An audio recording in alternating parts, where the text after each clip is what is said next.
Okay.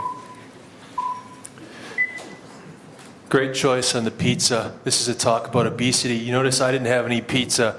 So this works really well but not really for humans, because we evolved in a situation where there isn't a lot of food around. But when we eat a lot of this stuff and have unlimited access to it, our body doesn't really know how to deal with that. So I want to talk about how our cells handle fats. Here's a map of the United States. We have the heaviest state, Mississippi, the leanest one, Colorado. Look at the map below it. Do you notice what that one is? It looks kind of like the one above it. So I took the liberty of plotting the data, and there's an obvious correlation between people that are lean and those that have voted for Obama. Look at the picture on the left. That is fat tissue. You can see that it's white and it's loaded, each cell is loaded with basically one gigantic lipid droplet. That's all right. Okay, so cells store fat and lipid droplets. Okay, so the question is, how does a lipid droplet form? Okay, so I don't like the way this microphone is. Okay, there we go, so I can see it. All right, so there's an enzyme train that forms a lipid droplet in the endoplasmic reticulum. And so the cells do this to protect the rest of the cell from fat. Notice that it's basically the same for animal cells and yeast cells. Okay, so this is what an adipocyte looks like. It's packed full of these lipid droplets, so it's going to be extremely difficult to be able to see a droplet forming like I have down here, down below. Right, it's easier to see fusion between many droplets to make that one big droplet, but we're interested in this first situation. So how do we see that? And are there other organisms that have fewer lipid droplets that we can actually see a formation event? The answer is yes. And so I put stars next to a few of the model organisms that people use to study obesity. We ourselves use yeast.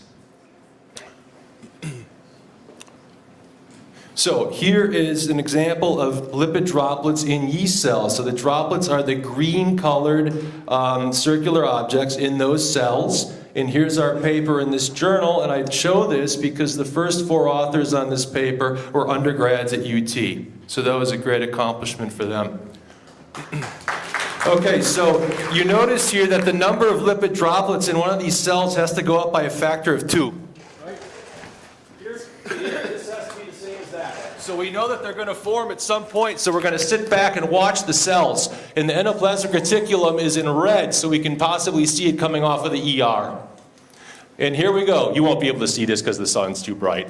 But if we look at a cell in G2 phase of the cell cycle, you're going to see a little droplet coming up here. And you can see it, actually you can see it right there. It becomes a droplet. So we can actually observe those formation events in real time using confocal microscopy. Down there is some gibberish about how we know how big these things actually are. So there's another cell where the droplets are forming at the tips. So this gives us 2 mechanisms by which we can clear out the droplets and then see them form and try to quantify it. So you notice that it would be very difficult to do that here. We can't get rid of all those droplets and then start from fresh. So what we want to do is we want to see how those enzymes are coming to each of these formation sites, because we want to know which enzymes are most important for this, right? The problem is we can't do it because those enzymes are membrane bound. So we can't purify them and do biochemistry like you all learned how to do in biology, biochem as undergrads. However, there's another way we can do this. We can attach a yellow fluorescent protein to each of the proteins and actually count the number of proteins in the cell by using fluorescence microscopy. And so this is the lab I was a postdoc in, and they perfected this technique.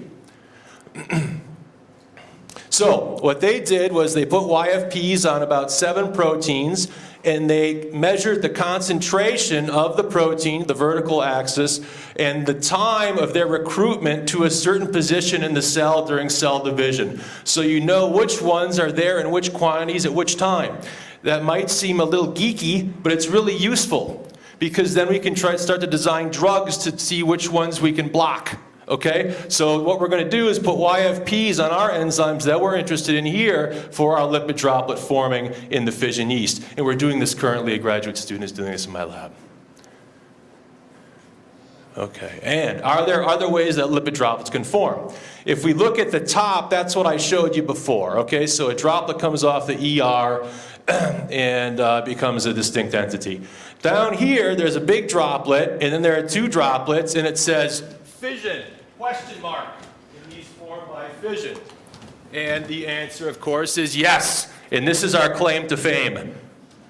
So, one droplet, time, right here, splits into two.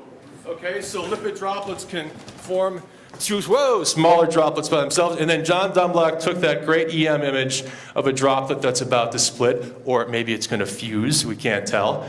Another way that we study these is we take the droplets from yeast, we break up the yeast, and we purify them. This is a great prep because you can get a band of lipid droplets. See that milk color? That's what they look like in a test tube. Then we can do mass spec on them, where we can determine what proteins are bound. One question is, why are there droplets of all different sizes? Why aren't they just one size? So in cells, they have different sizes sometimes.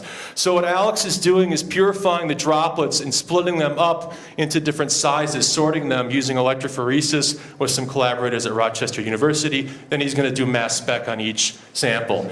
We have another person in the lab who is collecting placentas from pregnant women and getting the lipid droplets from them because she wants to try to correlate the weight of the mother to the weight of the child. So this would be like childhood obesity type studies. Okay, and the last one makes no sense whatsoever. Okay, I took this picture. Somebody was selling these huge bags of bacon. And I wanted to get a picture of that, but it's happening right over there. And it's in East Tennessee. I forget what the name of the racetrack is. But anyway, thanks a lot.